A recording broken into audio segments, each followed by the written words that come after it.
Hello, everybody. Last time we began our adventure going through all of the shot and barrels and Anima Beyond Fantasy, reading their lore and explaining their abilities and if they're even worth picking up because not every power is born equally, I'm afraid.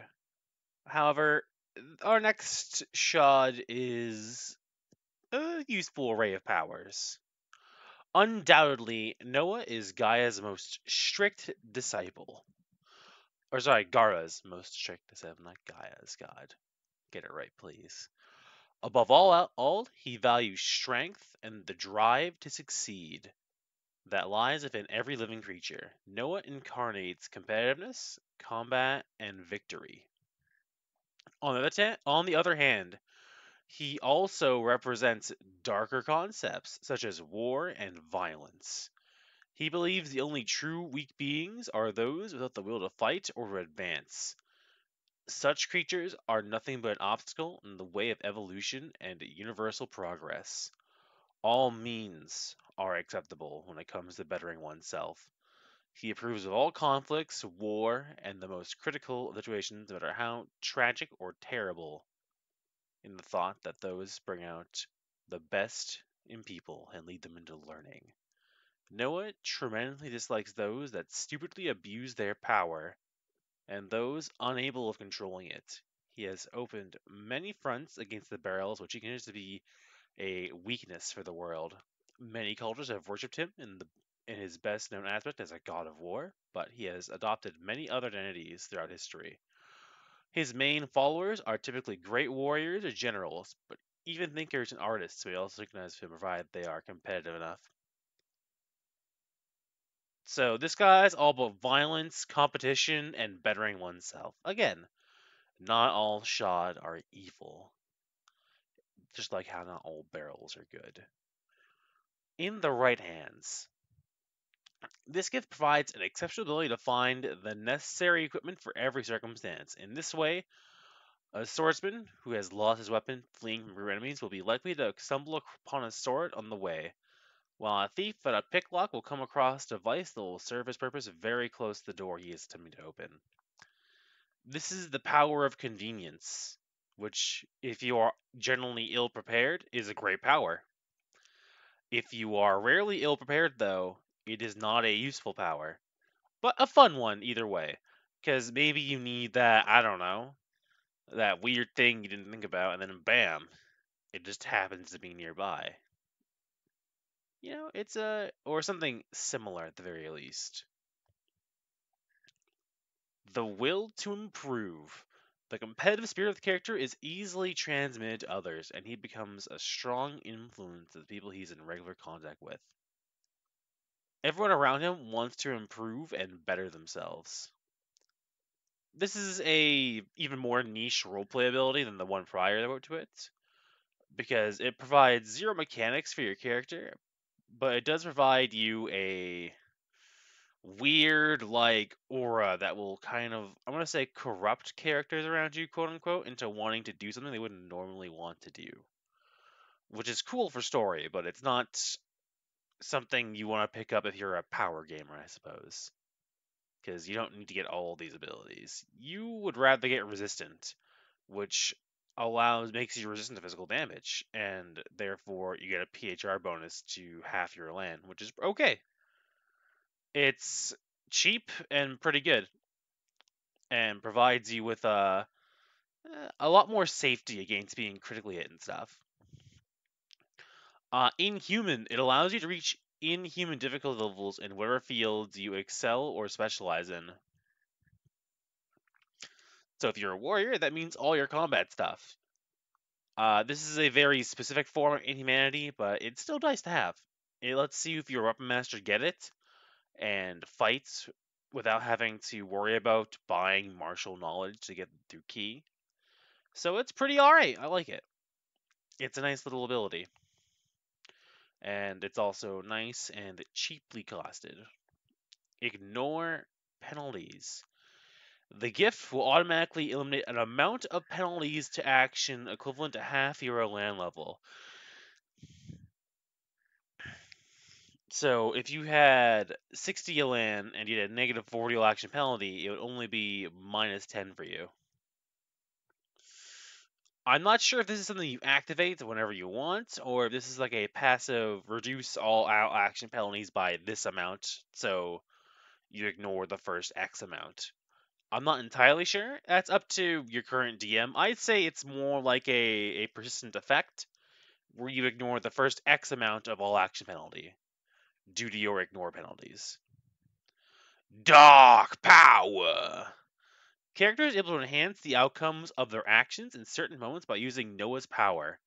This gift will grant as many points as twice subject land level, and they can be spent in the form of bonuses to rolls. It is left to the character to decide the amount to invest prior to rolling the dice, but there is a 30-point per action limit. For instance, if you have 70 land, you get 140 points. And you can split them however you want. You're drinking them at a rate of 5 per day, though, these points. But they're like an extra pool of fatigue points that lets you go another step beyond, which is really powerful. Having ways to give any skill you want extra bonuses is just very, very useful. Equipment. This gift puts only the best resources in the character's hands. Any device he employs will automatically acquire plus 10 quality as long as the character is using it. Be they. Oh, sorry, I scrolled up a bit too much. My finger slipped. Be they weapons, paintbrushes, or similar objects, the ability will not bear any effect upon artifacts with a pre-existent higher bonus. So here's the issue of this ability. It's really good, obviously, to have anything you touch be plus 10.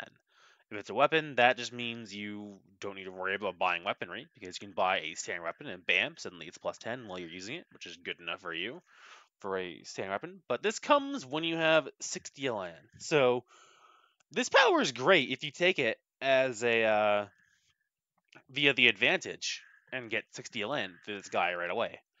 Because then you like level 1, and then you have like a plus 10 weapon at level 1, and that's broken. You're like powerful because of that. But if you like grinded your way to like 60 LN and you're like level, I don't know, let's say you're really into this guy and you get it by level 5, right? At this point, you just might have a plus 10 on weapon and armor, so all of a sudden it's not so useful. But depending on when you can get it, it's either very useful or it's completely useless. Simple as that. There are very few random things that you want to be plus 10 quality that aren't like weapons. Because a plus 10 tool is, by mechanics alone, is just more durable. Though I'd recommend as a DM you get your players their secondary skill bonus that tool would apply to, anyways, as a plus 5. But yeah, no, it's still a cool thematic ability, though. I like it. In the face of adversity, characters able to give the best of themselves while faced with the least favorable of circumstances. When having to deal with a situation that clearly defies their limits, or when dealing with an impossible challenge, the receiver of the gift will apply a bonus of the ability in use. In combat, that's a plus 10 to your combat abilities, and in secondary ability set terms, it's a plus 20 bonus instead. This is a subjective bonus because it's up to not just the player but the DM to decide when they are faced with an insurmountable task, and that means that you can't guarantee you'll get this bonus unless you can give the DM a good reason as to why this particular situation defies their limits or when they're up against an impossible challenge. That could mean being very wounded in a battle, or that could mean uh, competing against your rival in a competition and you're equally skilled and you need that extra boost to ensure you win. It's not bad. It's not a bad power at all. It's that nice. I like it. It's very anime. It's that last bit of like power that you pull out of your ass to win. You know, when you are faced and pushed to your limit, you can finally break your limit and get just that little bit extra strength you need to pull ahead. It's very cool in that aspect. But to be honest, it's not that useful. A plus 20 to a secondary ability won't generally get you that next tier of success unless you're only failing it by 20, obviously. And a plus 10 bonus to attack and defense is nice, don't get me wrong, but Depending on how dire the circumstance, that plus 10 might just be a slap in the face rather than a meaningful bonus. But maybe it's not. Maybe it's everything you need to even the tide and make it a truly fair battle. Keep in mind, DMs, that if your players are using this ability, it shouldn't be pushing them to be superior to their opponent. It should at least get them to be equal in regards to power. Because this guy isn't about giving you an easy win. Keep that in mind. He's about giving you a good challenge. So he's all about evening the odds, not allowing you to dominate your opponent. War Aura. All soldiers or subordinates commanded by the character are imbued with his warfare power and get a plus 10 bonus to attack and defense. The action radius of this gift is equivalent to your land in yards. You cannot give your subordinates a higher combat skill than your own character. And should that plus 10 make all your soldiers better at fighting than you, then it doesn't.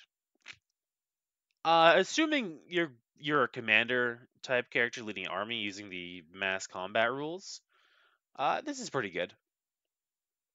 It's okay.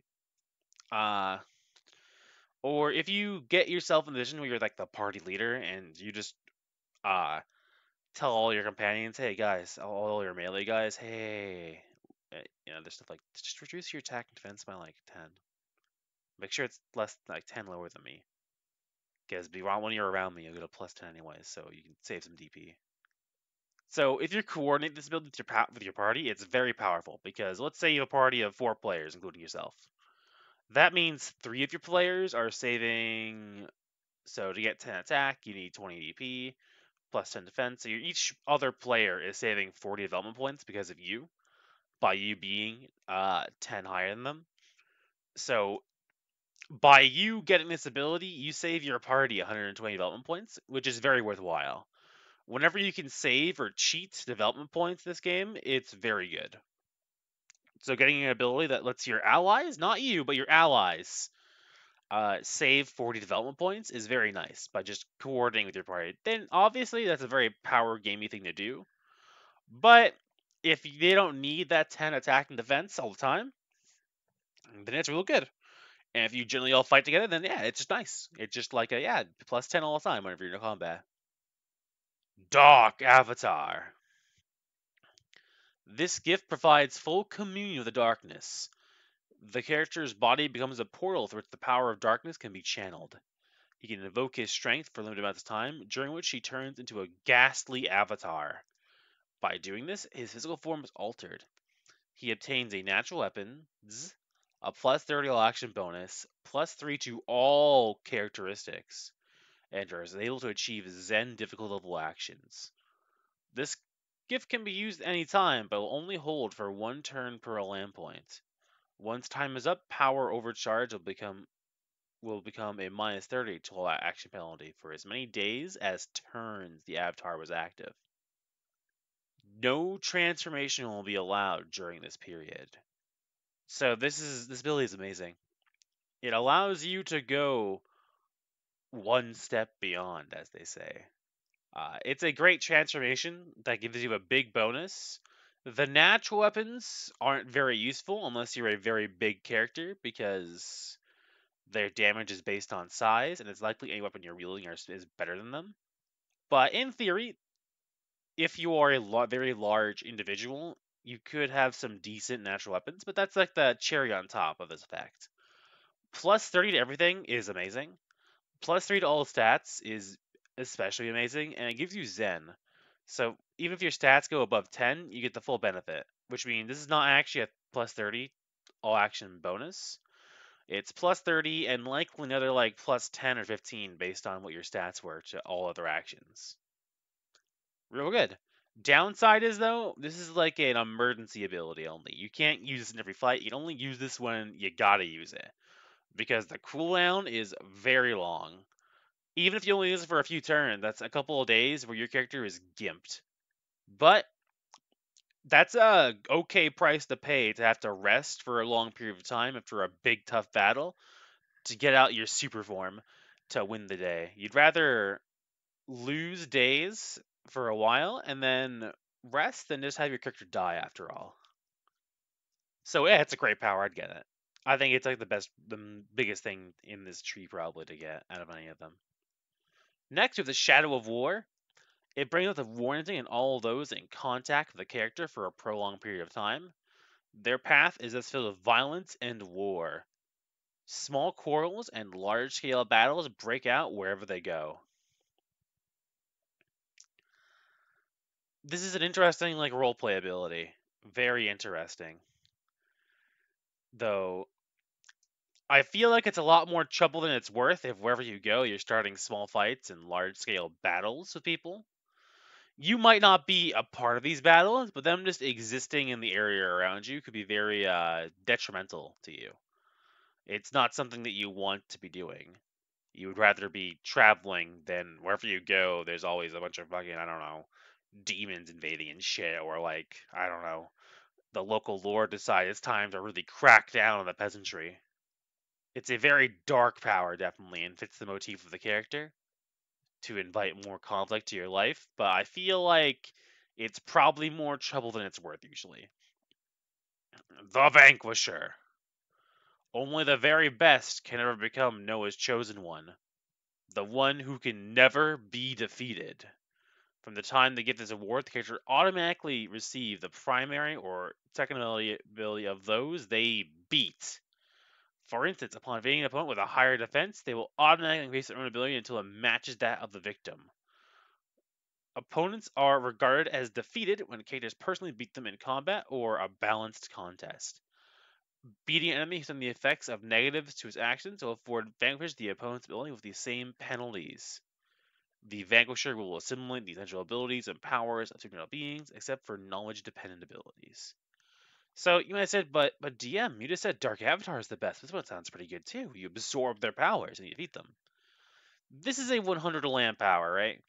So you gotta do a lot of shit to get it. You probably killed the last guy who had this power just to get it. Just to get that last bit of a land to be at 100. To be the one guy who can have 100. So at this point, you have 100 of land. You're like level 10 probably, at least.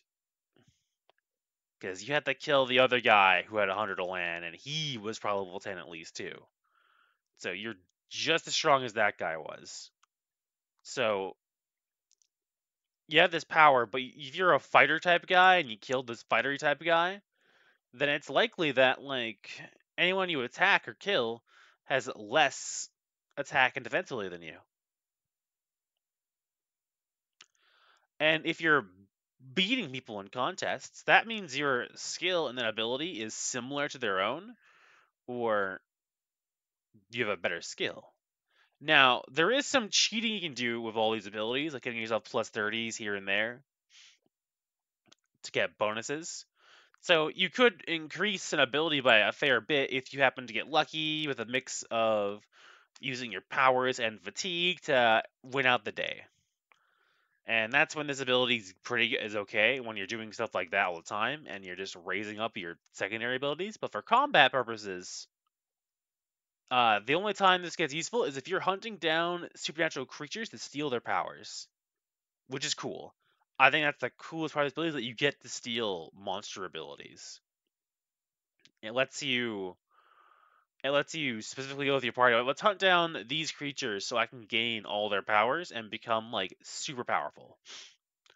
I feel like this tree of a land is really great for someone who wants to play the tried and true weapon master, and then have this be their route to becoming incredibly powerful instead of using key, for example. But I really think Dark Avatar is honestly the best ability in the tree still. But the Vanquisher is way cooler though, and is very cool, and I like it. I would recommend getting it only because of how cool it is. But know that you might not get a lot of use of it unless you are really trying to get use out of it. So how the fuck do you get to land this guy anyways? Well, first, just being in general competitive gives you 2. Overcoming a complex challenge gives you 3. Dedicating your life to combat gives you 3. Imbuing self-improvement drive to others gives you 3, and bettering oneself gives you 2. So this first one and third one, being competitive and dedicating life to combat, those are kind of, I like describing things like these as like passive land gains, where if you do these two things, if those are big parts of your character that you role play into every session, you're basically guaranteed to get 5 land every session, which is great. That means you get the 50 land in like real quick. It's getting over the land that is usually the issue because you have to defeat a really difficult opponent. Now, luckily, it doesn't say you can't like do it with your friends. So as long as you fight some tough dudes every now and again, you get at least one land. Inducing war. That one's hard, but once you get to 90, you can get the last 10 real quick with that one by just existing. Or if you create a masterpiece or setting an unparalleled record. This one is tough, but not impossible. It just requires your character to have secondary abilities which they can create stuff with. Ew! Sorry, I had a sneeze come out of nowhere. So to really effectively get this guy as a land up to 100, you not only need to be a great fighter, but also have some decent secondary abilities to, uh, especially like the art skill or the forging skill to get those masterpieces made to get you the land you need to get to 100. You lose a land by ignoring a challenge for fear of failure, being defeated by an opponent of equal or lower standing, losing the will to better oneself, or abusing power foolishly. So the second one, being defeated by an opponent of equal or lower standing, that's awkward because obviously losing someone who's lived less than you is bad. But if he has the exact same stats as you, like, in theory, it's kind of weird. Like, what do you define as equal in Anima? The exact same stat, or like within a certain margin, right? Because what's the difference between like a plus 70 guy and a plus 65 guy? Not much, right? 5. But it's that's an awkward one and a sticking point where you might find yourself stuck in a rut because you just keep losing a land because, you every now and again lose a challenge of someone who is close enough to your skill to be beaten by them. So you're better off going up against someone who's at least considered better than you and then cheating your way to victory. Because this guy is not against you cheating. Raphael is a Beryl. Or is it Raphael? I like saying Raphael. Life and nature are the aspects of creation that Raphael, one of the most independent daughters of light, has chosen to incarnate. She is mainly devoted to people, animals, and plants that inhabit the natural world, but deep down, she loves all living creatures equally. Even though she respects magic and the occult power, she regards them as unnecessary in comparison to natural elements and their laws. The only mystical creatures she openly sympathizes with are those close connected to nature, such as spirits of the woods or beings associated with vegetation. She openly opposes those who destroy nature or even worse, pervert life. Above all, she dislikes necromantic entities and all they stand for.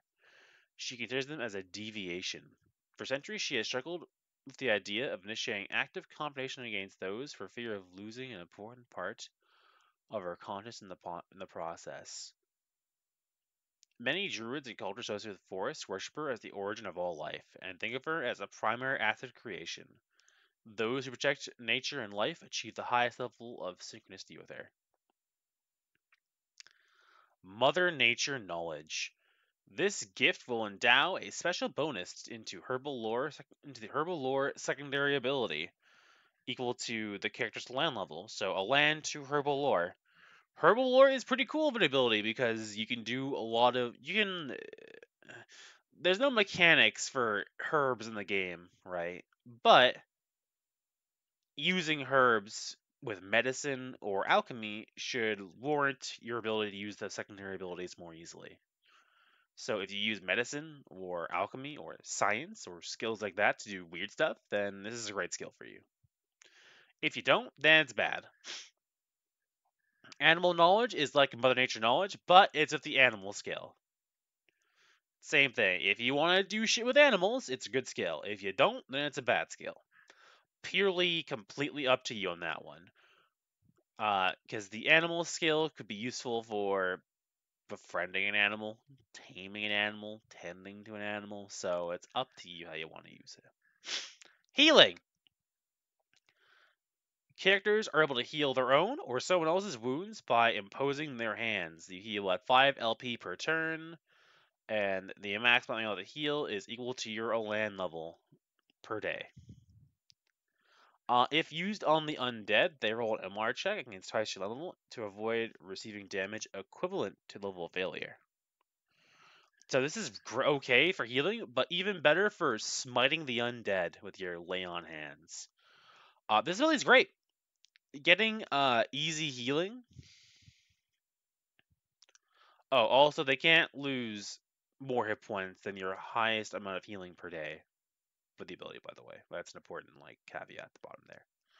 But this is a great ability for topping off your health as well as for occasionally smiting the undead. I like it. And it upgrades to be even better later on. Just look over here. And so I recommend getting it if you want to go down this tree because there's literally 3 abilities I think in total that go along with it. Fertility Cloak. Your mere presence intensifies animal and vegetable growth and expansion area. Plants sprout with renewed strength until they reach their maximum splendor, while animals live strong and healthy. It also has some minor effects on human beings and similar races. Oh my. This ability is a roleplay ability, obviously. It has no mechanics, but it could be a good way for you, as someone who wants to raise animals, for example, maybe supernatural ones, to I don't know, do something. Maybe you're maybe you're trying to Pokemon it and get the best genetic fire salamander that ever lived, and you want to speed that shit up, so you're using your fertility cloak to make the children reach adulthood a bit faster than normal. Then yeah, that's useful. It saves you some time. But other than that, it's not a great ability. But if it also thought just in my head right now, if you're the kind of character who have a garden of magical herbs you use for alchemy, for example, then hey, now they grow way faster for you. You know, that could cut the time in half for you to make certain artifacts or potions and stuff. So it's got uses, but those uses must be designed by your DM and you together. Eliminate natural venoms. Lets you cure a natural venom of level equal to your Elan or lower. This is really good. Most poisons are natural, and being able to cure them is nice. Enough said. Moving on. Totem. The character establishes a communion with nature, attracting an animal spirit or totem, and forging an unbreakable bond.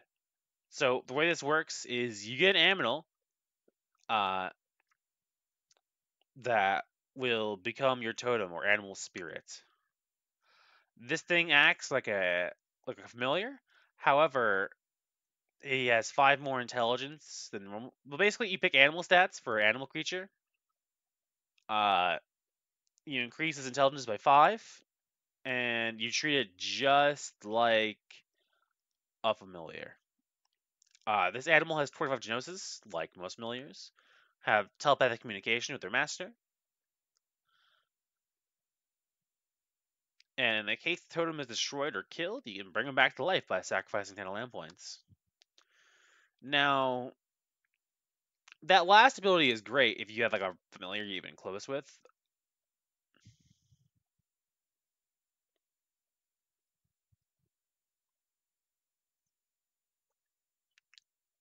But how much to act as familiars is up to the DM. If they're imposing the full familial rules with you, then this power is a liability. Because if you're a wolf or whatever, you're a crappy little wolf who isn't exactly optimal for battle like other monsters are, he's gonna get you killed. Same with your bear, because if he gets hit, you're gonna die. Now, I'd recommend if you're a DM, since it implies you don't have full control of the creature, then this creature is not a true familiar, and therefore, if it gets hurt, you should not take the negatives, and neither should the creature, especially since he has this cool revival mechanic. to where he's destroyed or killed, you can bring him back by sacrificing 10 land points. So I feel that DMs don't treat this thing like a familiar at all. Treat it like a pet. It's the player's pet that you order around. If anything, it's more like a kind of sort of controlled summon creature. But if you treat it like a familiar, then this power is very bad because your player will get killed whenever the wolf gets hit by a stray area attack or whatever else.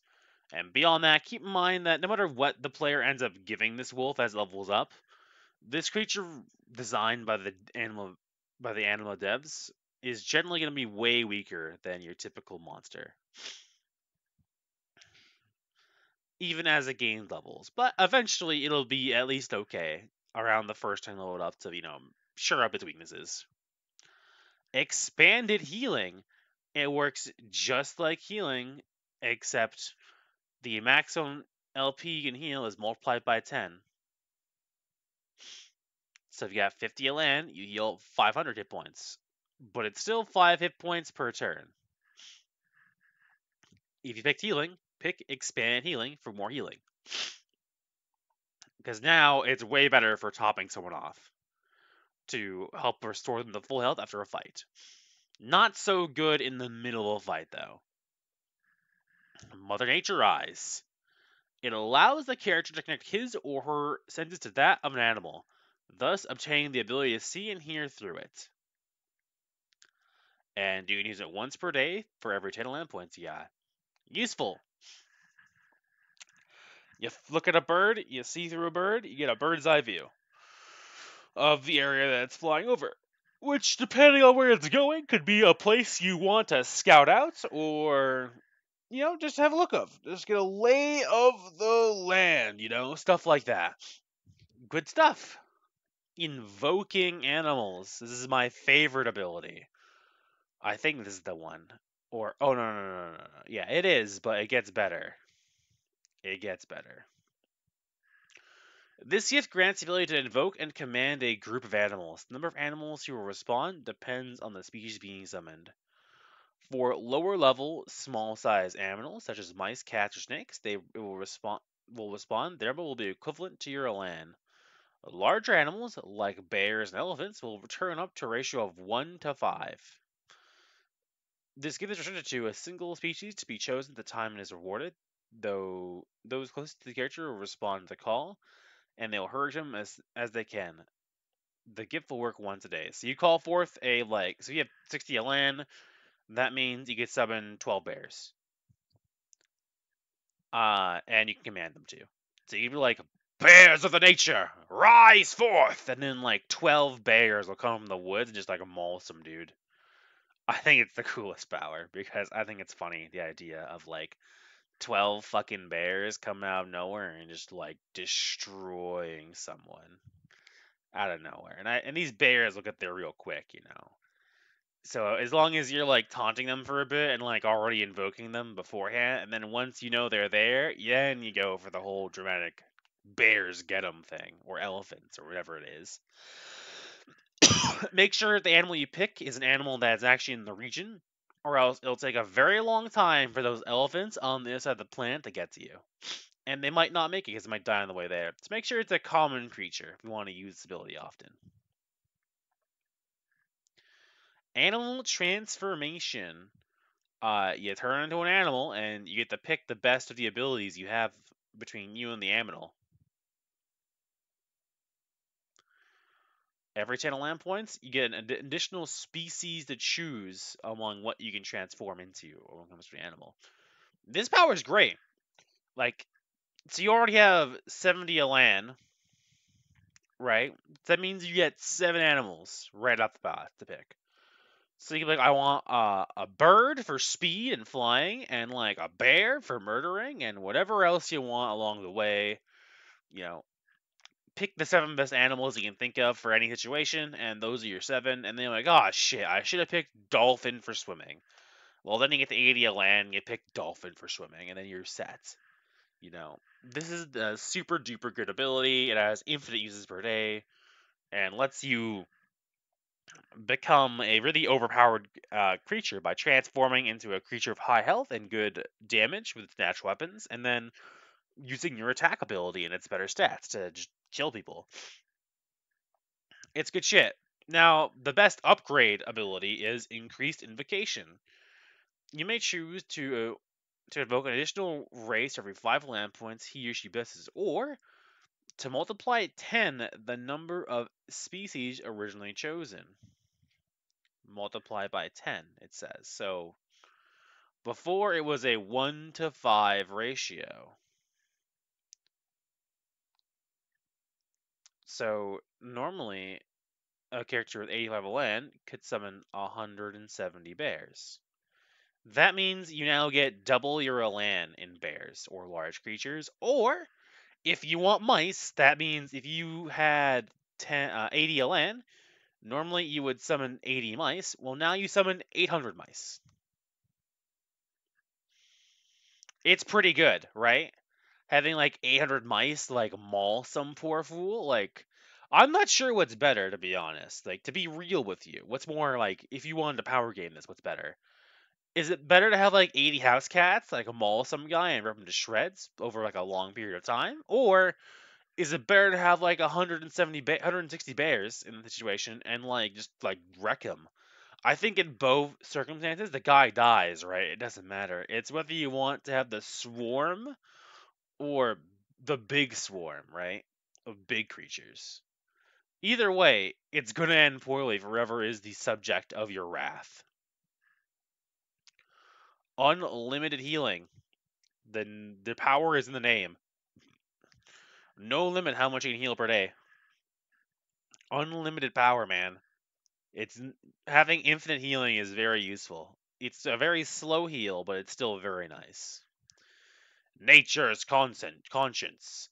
Raphael Chosen becomes the soul of the woods, forests, and jungles, and they are made aware of everything going on inside it. They can also perceive the feelings of all the plants and animals of the world and communicate with them independently of the distance between them. This power is not useful mechanically, but lore wise, it's very cool, obviously, to be able to communicate with everything around you. And if you're, I don't always recommend getting these like capstone powers, but this is one you could honestly safely skip. It doesn't provide you anything you actually need and can't get similar abilities of through spells. But, but if you want to make sure there's 170 bears in the area, it's a good combo of invocation to make sure the animal you want to summon is in the area. So, to gain a land, you gotta save the life of an animal or plant. Not too bad. Save the life of a large group of animals, or people, or plants, I assume. Protecting nature, again, a nice passive one to give you a land over time. Destroying the undead, which is a bit more rare, but, it's a nice little bonus. Or extending or planting forests, jungles, or woods. That's a nice, easy one to do as well over time. Once you have more than 50, though, you gotta watch over the interests of plants and animals, which is very vague and therefore easy to cheese out a land for potentially. Saving the lives of a large number of people or plants again, or animals, so it's the same as that one, but instead of 5, it's 1 now. Or continuing to extend and plant your large forests and jungles or woods for 2. So Raphael is also very easy to land with because a lot of these things you're doing are things that happen over time. Things that you can passively do. Because once you start sowing the seeds to a forest, that forest will continue to expand on its own, obviously. So as long as you continue working to the goal of expanding and extending forests and stuff, you'll get like 5 or 2 Elan every session because that's what you're doing. You're getting the Elan, you're doing the thing. And heck, just watching over the interests of plants and animals, that one's incredibly easy to do. You're not doing anything, you're just like making sure they're okay. Like that one can be done with a bare minimum effort. It's great. I love it. Now, when you lose Land of Raphael, you lose a shit ton though.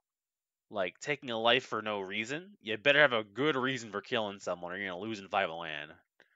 Unnecessarily damaging nature, lose 3. And if you want to alter nature or life supernaturally, you'll lose 10 right away. So this means a lot of creation essence spells are locked out to you because they alter life or nature supernaturally, and you just can't use them. But there's nothing stopping your friends from using them around you, of course, in theory. Honestly, you should lose a land, like, but not as much if your friends are doing it around you, and you should like be trying to stop them probably. But whatever. But yeah, there's a lot of passive things you can do with Raphael as a land that make it very easy to get to 100, or even just recover a land after reviving your totem. So very nice. Next is our boy Erebus the Shad, the Shadow of Dreams. Erebus is one of the most enigmatic of the Shads. His actions and goals are always wrapped in mystery. He is the Lord of Shadows, and he has chosen to incarnate the occult, the supernatural, and fear. Throughout history, many cultures have worshipped him as a god of magic, dreams, or wonders. He remains away of the other Shad's conflicts for power while concentrating on his own mysterious ends. He is whimsical and unpredictable, but he follows a strange set of self-imposed rules which he never breaks. He supports the followers of the occult and magic, as well as those dreamers who are able to create wonders in their sleep. Surprisingly, his influence is as big in the dreams as it is in nightmares, although he is much more interested in the latter. He has a peculiar fascination with fear, which he considers to be the most fundamental and primeval emotion of living beings. To him, this is the secret divine drive, behind all acts in the world, and even the originator of existence itself. He who is not afraid is not able to understand this, has no future, and is doomed to disappear. Whoever masters fear will have creation at his feet. Those who employ supernatural forces and dabble in the occult will synchronize with him. He is also drawn to those who learn to master fear, as well as dreamers and poets, I guess. Sorry. So what's this guy do for you? Well, he gives you supernatural knowledge, which gives you an occult bonus based on your land score. That's really good. Occult is used to identify magical items at the very worst, so it is useful for anyone, so I'd recommend picking it up. Frightful Presence. This gift will create a frightful aura around the character, allowing him or her to intimidate others easily. It gives you an alarm bonus to fucking intimidate. Pretty good. Intimidate's a nice social skill to use to bend someone to your whims and impose fear in their hearts, so it's a nice power to have. Fits the shot, fits someone who wants to impose fear upon the world, and also just to get what you want. Intimidate's an okay skill, but depending on how your DM uses it, it might not be as good as you want. So be aware. The Path of Nightmares. Characters able to influence people and provoke nightmares. They have the power to inflict dark and terrible dreams on whoever is sleeping in the surroundings. However, they do not have strict control on the content of the nightmares. The ability also permits them to cause the opposite effect to prevent bad dreams. So, this power is great if you use the mental health rules in the GM toolkit to slowly drive someone mad. But if you're not, then this power is only good for being a complete troll and like just ruining a poor NPC's life, or like I guess your players, so you can give them horrible nightmares and shit. Either way, it's good stuff. It's a funny power, but not a actually very useful one, to be honest. Dream whispers. I don't know why I say it like that, but that's how I imagine he'd say it. How you'd use it. Dream whispers. The gift allows the bearer to communicate with other people in their sleep by transmitting messages straight into the sleeper's subconscious mind. It is meant to be directed to subjects the character is well acquainted with, but a message is sent out with no physical addressee in the hopes of finding. Blah. It is meant to be what? It is meant to be directed to subjects the character will with, but messages may be sent, out with no specific addressee in the hopes of finding a receptive individual. So, you could like leave out messages and hope to find someone who wants to be like your wizarding apprentice, I guess, or something. I don't know. It's a cool power. It's more of something you give to an NPC though, not a player character though, to be honest. Natural Mystic. Characters have become so acclimatized to the mystical world, they're able to cast some spells innately, without even knowing them or possessing the gift. They'll have the equivalent to twice their land level and Xeon point to cast any free access spell they choose. The max level of the spell is that of their land level, though you still need to have the required intelligence to cast it. In other words, a character with 80 land would have 160 Xeon to cast free access spells up to level 80. If you're a wizard already, this power is actually still useful even if you are a wizard. It's a free Xeon points to cast free access spells without impacting your main Xeon pool.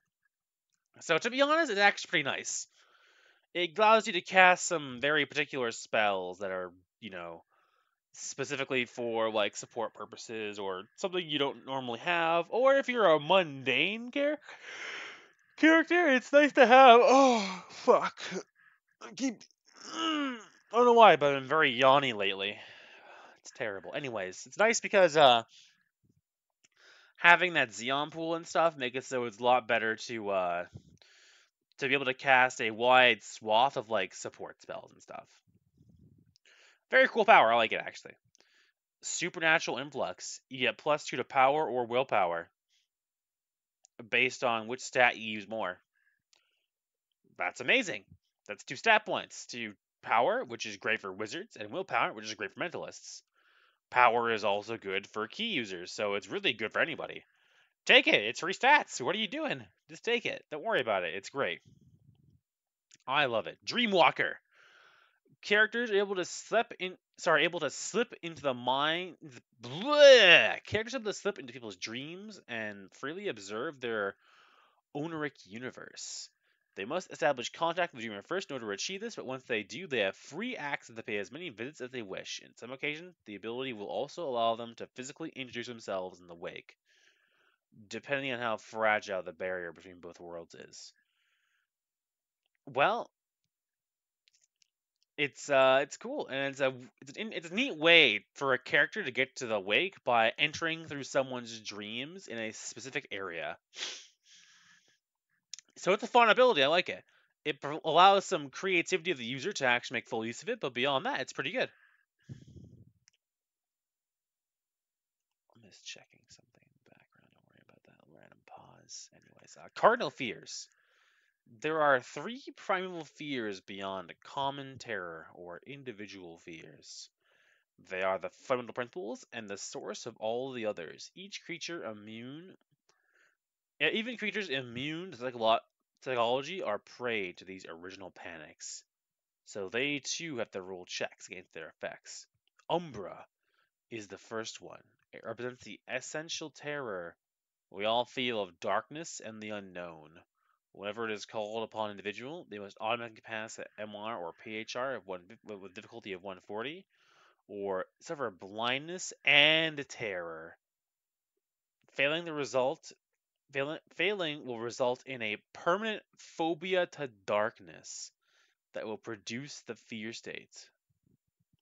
So not only do you blind the guy and make him terrified, that's like a -60 from the terror, and from being blind, that's a minus like 200. So that guy's dead if you're fighting him. And not only that, if you're just trying to spook him with the power, you're just being a spooky boy, that person is permanently afraid of darkness forever. That's really good. That's pretty cool. But it gets better. Mayor. The second cardinal fear represents all living creatures' fear of suffering, pain, and blood. You roll MR or PSR, typically 140, to avoid falling prey to the terror state, -60, and experience terrible pain. I assume that's also the pain state. From the moment they fail, they'll have a phobia of being harmed in any possible way. That, again, is also a way to get the fear state from that phobia. So, again, really good. Not as good as the first one, but still pretty good. And the third fear is Cadus, the fear of death. They roll a PSR or MR check 140 or die. That's pretty good. So your options are crippling a guy for life, crippling a guy for life but not as badly, or kill them. That's really good, to be honest, in the power. It's very mechanically powerful, it's thematically powerful, it's just amazing. If you're going down this tree, I think this is one of the powers you just take. It makes you so much more powerful. Supernatural enhancement. Any supernatural ability characters may employ will enhance their potential as a consequence of Erebus' influence. Sorry, I had a cough there. Every spell, sect discipline, or equivalent power that requires the opponent to roll for resistance will have an increased difficulty of 20 points. In other words, it increases the difficulty of all resistance checks by 20. That does include these powers too, by the way. So now they're all 160. This is just an upgrade to this one. At the worst, and at the best case, this just gives you cool super duper powers. Yeah, this one's really good. Like, to be honest, like if you were going through this as a power gamer, you would like skip most of these. You get the stat bonus is the first thing you get probably. And maybe this natural mystic, that's 15, 25, 45, 60. You'd be spending your 60 a land these few abilities over here, and you might want to skip these first few. Because these all of his powers are rather all of his good ones, I should say, are rather expensive.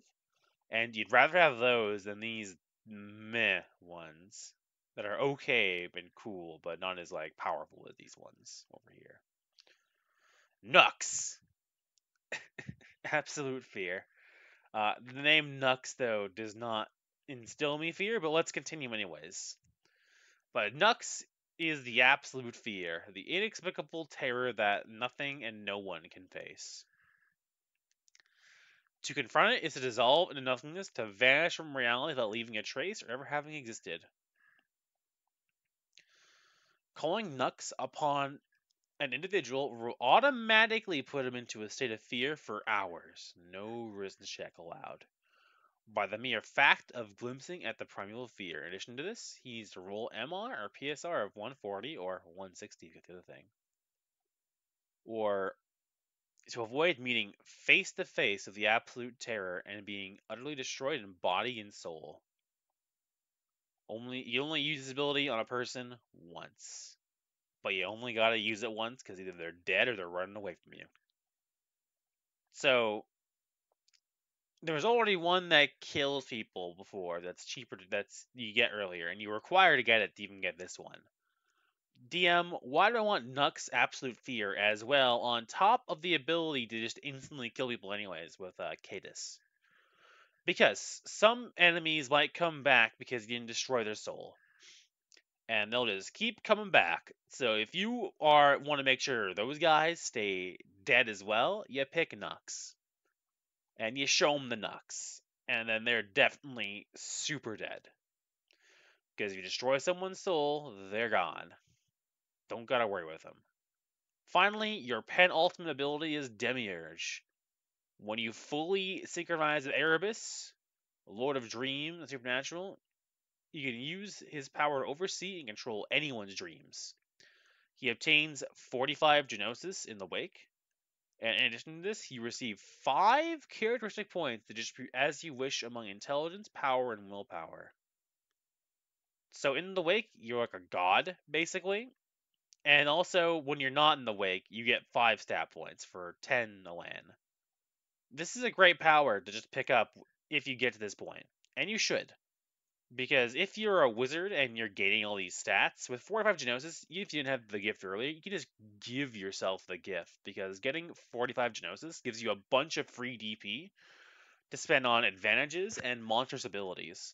So, you get the gift, you learn a bunch of spells with your new DP, and you could learn how to just go into the Wake that way and take people to the Wake with you to fight them in there instead, where you are way more powerful than they are. Now, the only issue of that is that you can't cast that spell unless you're out of the Wake, so it's one of those things where you need a means to go to the Wake yourself if you're not already a wizard, and then cast those spells from the Wake to the real world. But with 45 Genosis, I imagine there's probably some way you could figure it out to make it work. It's pretty good. But how do I get there? How do we get to that level of a land with this guy? Well, it's simple. We must delve into the world of the occult and the supernatural. That's very vague, but that just means you're probably going to get to a land per session by delving into the world of the occult and supernatural. Mastering a supernatural discipline that's reaching a final ability of 200 in like occult and magical appraisal, projection, stuff like that. You get 3 every time you do that. Facing and overcoming terror gives you 2. Being fascinated by fear and all it entails. Again, vague, likely a passive one, maybe 3 per session. Being a dreamer who lives in a fantasy world. Well, shit. That one's also very passive and easy to declaim to do every session. Mastering the meaning of dreams. I don't know what that means, to be straight up with you. I'm not sure how you get that one. I guess that's a you really researching the dreams and mastering what they really mean upon the world. But there's a lot of these like really vague ones that you can milk for a lot of the land to get to 50 rather quickly. But once you get to 50, you must be living between reality and fantasy. Whatever the fuck that actually means. Up to the DM. But maybe that's you constantly traveling between the real world and the wake, or always imposing dreams upon yourself to enjoy them in your sleep. Again, one that you could use to get and milk a fair bit of land with. Sorry. I don't know why, but I've been yawning a lot lately. I thought it's because I was recording late at night, but now I'm doing it early in the day, so maybe I'm just not sleeping very well. But I'll worry about that later. If you devote your life to the study of the occult arts, that's 2 as well. Again, one you get milk for a lot of land. And finally, learning to master one's fears. All of these are very vague, but if you find good ways to work with your DM with them, you can find getting a land this guy very easy. Now, if you're not having dreams or desires, you'll lose 3, and if you neglect the opportunity to advance the occult, you'll lose 2. So it's real hard to actually lose a land with them. Real easy to gain a shit ton, though. So I'm just checking something. How many more shot do we have left? Because I want to know if I should cut the video here, right, and talk about the rest in another video, or if there's like only a couple left, should I just like go through them and finish it up? Because it's getting to that point where I'd want to. So we're at Azrael right now, and we have 1, 2, 3, 4, 5 more after her. And we start with Noah, and we did 1, 2, we've only done 3. And last time we did 1, 2, 3, 4, 5. Okay, so if we're at Azrael now, we could do 2 more, or we could stop here. I can do the rest next time, or if I did that, I'd do 3 more probably, and then I'd have another video, and there'd be a lot of parts. You see, the issue with this is that if I'm tackling all these guys, I'd rather go into good detail among all of them, but at the same time, this video is already like an hour long. So I feel it's better if I just keep these to an hour in length, rather than push myself to go beyond an hour in them. So I'm going to cut the video here. Next time, we'll talk about Azrael and probably just 3 more of these guys, depending on how long it takes me to explain their abilities and how good they are. And how useful they are both mechanically / not mechanically, you know? And yeah, and I guess there'll be a part 3 of this one. I think it's better if we're going to go in deep dive in these topics to just, like, not spend too much time, because it's hard enough watching an hour video. Who wants to watch like a 2-hour or 3-hour one, right? That's what it would turn into. So I'm gonna try and keep the length to just 1 hour. If you guys want longer than 1 hour, let me know. I have some already that are longer than an hour, and you guys seem to watch those. But I'm gonna try and keep it to an hour. If you want longer than an hour, let me know in the comments. But until then, I hope you guys enjoyed our discussion of the Shad and Beryl of Anima. Next time, we'll open up with Azrael, the Queen of Swords. I will see y'all on the flip side. Like, comment, subscribe, all that crap.